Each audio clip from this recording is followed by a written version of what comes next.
Judas. Well, there's a name that everyone knows. Ever since the capture of Jesus in the garden by the temple guards, Judas has been known as a traitor. Nobody would name their child Judas, but we so quickly label people Judas when they betray us. Judas and Benedict Arnold share that same disgrace.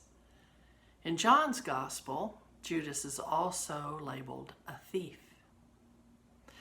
Most of y'all know my curiosity and my sort of out-of-the-box logic, so I doubt you'll be surprised by things that I ask about this, like, why don't we hear these accusations about this scoundrel earlier in Jesus' ministry?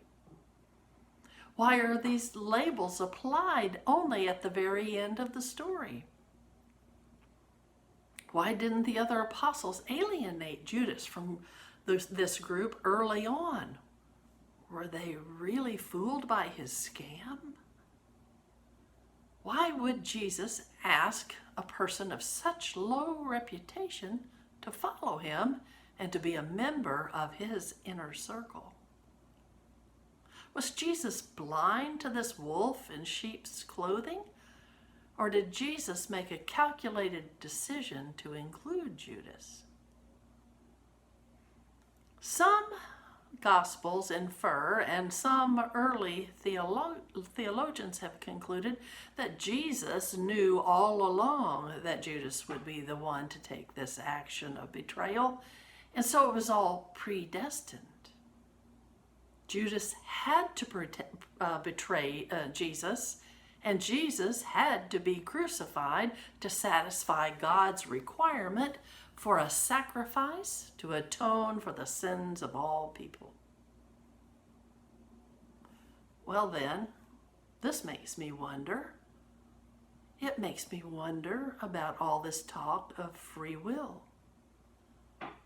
If Judas's life and actions were essentially fate, then how can we be convinced that God has given us free will?